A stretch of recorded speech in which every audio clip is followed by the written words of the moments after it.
yang menjabarkan, yang mentafsirkan, yang mengeksegesis kemudian setiap firman yang ditorehkan oleh lisannya kepada kaumnya.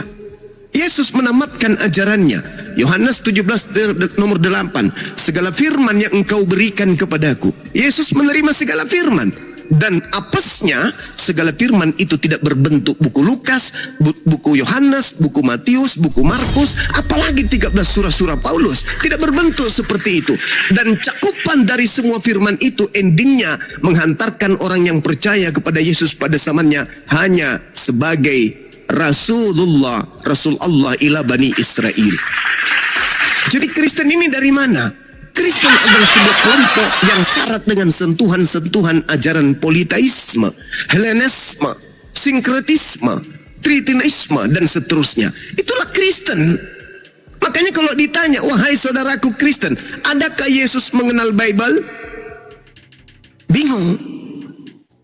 Bingung, pasti bingung. Padahal Yesus itu adalah penerima firman, selayaknya Nabi Muhammad. Qul nazzalahu ruhul qudus bil bayyinati waz zubur wa anzalna ilaika dzikr litubayyana linnas ma nuzila ilaihim wa la'allahum yatafakkarun. Nabi Muhammad sebagai sumber untuk menyampaikan risalah kebenaran kepada seluruh umat manusia. Yesus sebagai sumber untuk mengajarkan Bani Israel. Lalu Kristen ini dari mana? Ini pertanyaan yang harus diuraikan oleh saudara kita Kristen. Boleh bangga dengan kekristenan, boleh. Boleh menganggap Kristen itu benar, boleh. Boleh menganggap kemudian Kristen itu baik, boleh. Sah. Kristen agama sah, boleh.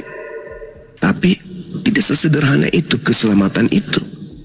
Seluruh rangkaian ucapan Yesus disusun dari A sampai Z tidak akan menghantarkan manusia berakal untuk menjadi Kristen. Seluruh mujizat yang Yesus lakukan selama 3 tahun, bahkan sejak dia lahir, tidak akan mungkin menghantarkan orang berakal untuk menuhankan dirinya. Lalu cakupan apa? Kekuatan apa yang menjadikan saudara menyembah oknum yang bernama Yesus ini? Tentu adanya pengaruh kekuatan goib. Contoh, hari ini kita tengok saudara-saudara kita Kristen. Sedikit lagi mereka akan memperingati tanggal 25 Desember. Ada nggak perintah dari Tuhan pencipta langit dan bumi untuk memperingati itu? Ada nggak sabda Yesus kemudian untuk melakukan hal tersebut? Tak ada, bukan? Tak ada. Akan tetapi kenapa sedunia kompak melakukan itu? Berarti ada kekuatan goib yang mendorong mereka-mereka ini untuk melakukan satu pengajaran yang tidak pernah tersentuh oleh ajaran para nabi termasuk Yesus. Lalu kita mengatakan Kristen ini agama siapa, ajaran siapa? Ajaran Tuhan pencipta langit dan bumi, kemana hendak kita mencari dalilnya? Ajaran Yesus, kemana kemudian kita hendak mencuri supaya ada dalil untuk itu? Tak ada. Tapi kenapa saudara kita Kristen tenang, adem, melakukan satu prosesi keagamaan yang tak ada sumbernya? Selain daripada bapak-bapak gereja yang dihasilkan dari konsili-konsili. Nah, inilah yang Yesus katakan ketika sejenak sebelum ditangkap. Ada apa dengan kalian? Aku ini bukan penyabun. Aku ini bukan penjahat.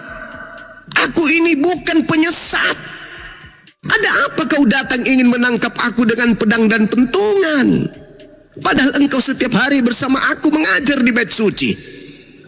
Tetapi, Yesus lanjutkan ke pernyataannya. Tetapi saatmu tiba dan saatnya kuasa kegelapan. Jadi pangkal kuasa kegelapan adalah ketika Yesus hendak ditangkap.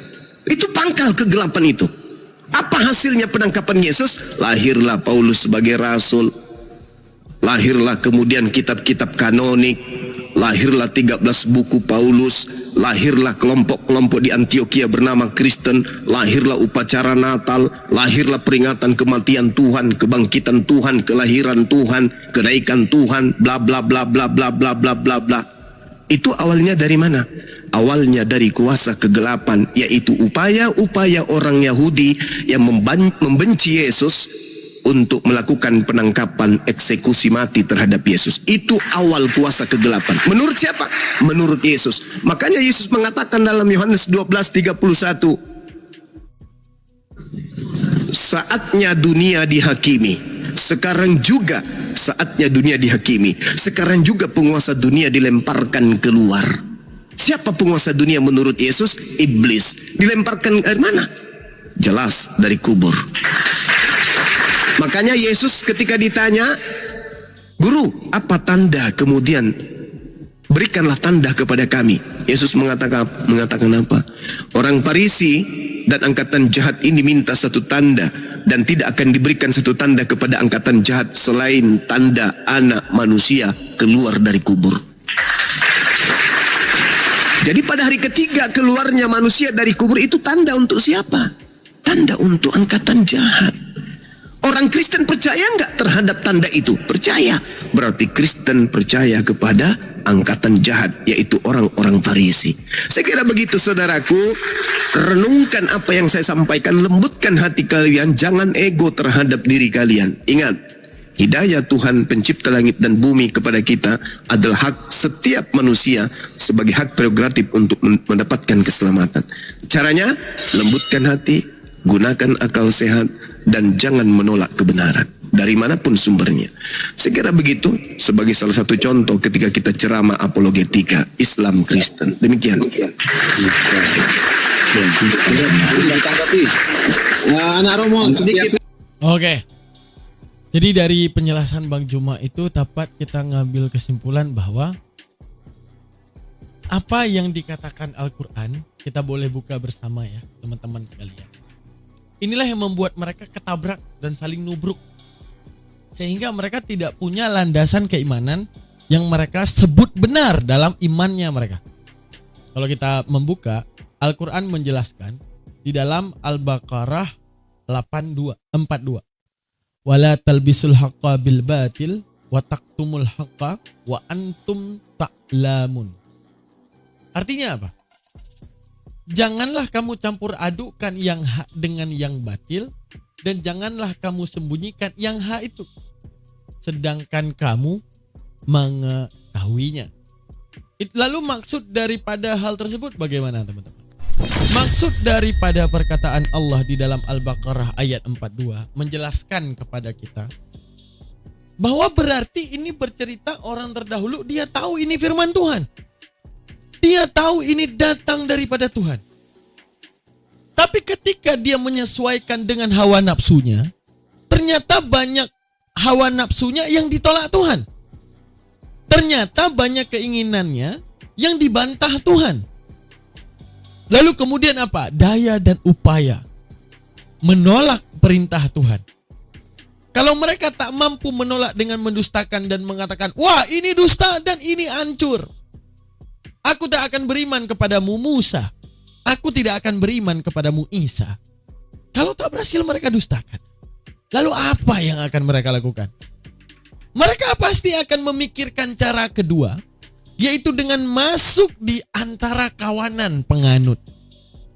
Lalu kemudian dalil-dalil tadi yang berupa perintah Tuhan, mereka coba campur adukan dengan kesalahan yang mengikuti hawa nafsunya.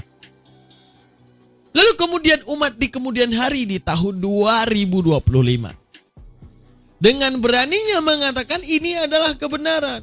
Tuhan begitu sayang kepada kami, mengirimkan anaknya, sehingga kemudian kami bebas dalam dosa kami. Di atas darahnya kami tak perlu mengerjakan ini, kami tak perlu mengerjakan itu.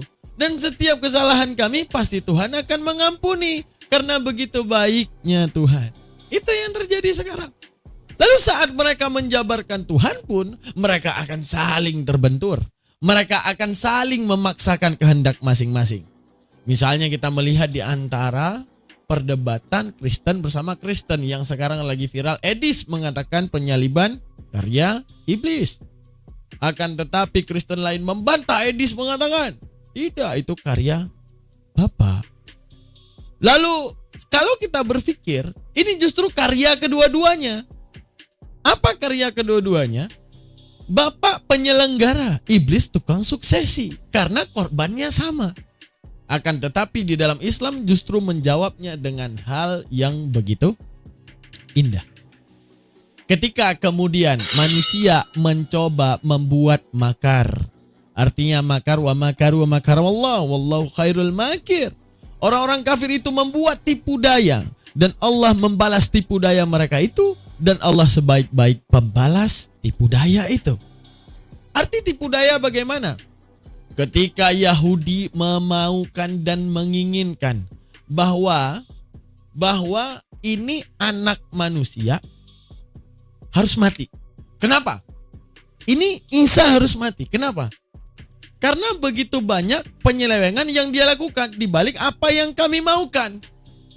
Maka kita harus melakukan upaya pembunuhan dia karena dia nggak boleh hidup. Kalau dia hidup, maka ajaran yang terdahulu yang sudah senantiasa kita musnahkan akan berlaku lagi. Ini akan sangat bahaya terhadap agama kita. Lalu melakukan tipu daya bagaimana kemudian dia harus dibunuhkan.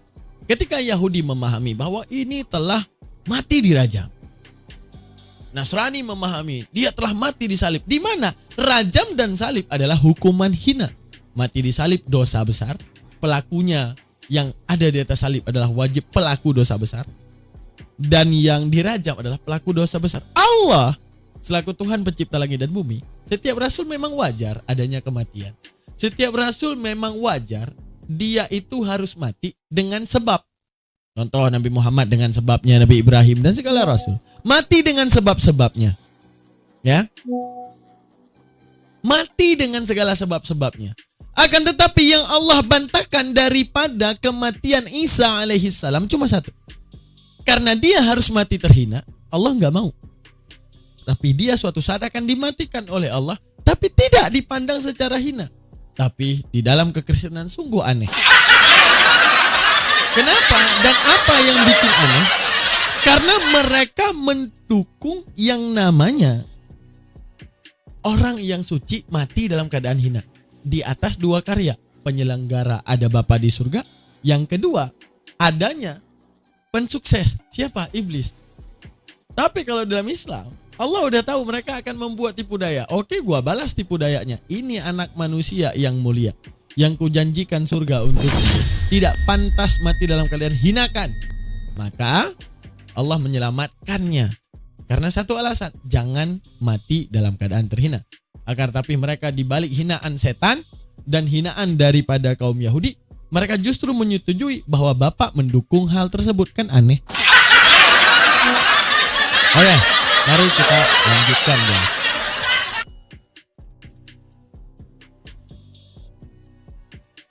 Anak-anak Romo, ini kan Ikhwan Pilah di bawah, saudaraku ini Komal gak bisa diposting ulang karena kena pelanggaran. Tolong dibantu tap-tap ya saudara, biar gak rungkat dan biar bisa posting ulang kembali. Tap-tap layar saudaraku, barokallah. Silahkan ini Bang Ivo, Bang Langit atau Bang Kerol yang mau menanggapi yang penting salah satu. Silakan. Aku kan sebenarnya lebih suka di bawah saja Bang Suma menyimak. Memang betul apa yang dikatakan Bang Suma gitu. Saya masih di gereja Bang Suma. Tapi kan nggak menyembah berhala itu gitu loh. Dan saya pun sudah nggak mau disebut Kristen sebenarnya. Soalnya Kristen ini ajaran dari Antioquia Roma gitu loh, yang menyembah dewa-dewa gitu Bang Suma. Bukan asli murni dari ajaran Yesus itu sendiri Bang Suma gitu loh. Memang benar yang dikatakan Bang Suma itu 100% benar gitu. Dan aku mengakuinya gitu. Aku tuh di bawah suka nyatat-nyatat gitu Bang Suma, untuk membantah pernyataan pendeta-pendeta itu sendiri Bang Suma. Kalau kita pakai doktrin ya di Kristen itu masuk akal gitu. Tapi kalau nggak pakai doktrin ya namanya Tuhan jadi manusia yang dikatakan Bapak Pendeta Dua Natur itu nggak masuk akal gitu loh. Masa Tuhan menjadi manusia gitu loh. Wah, ini Kristen agak lurus-lurus ini, Gurunda Zuma. Iya.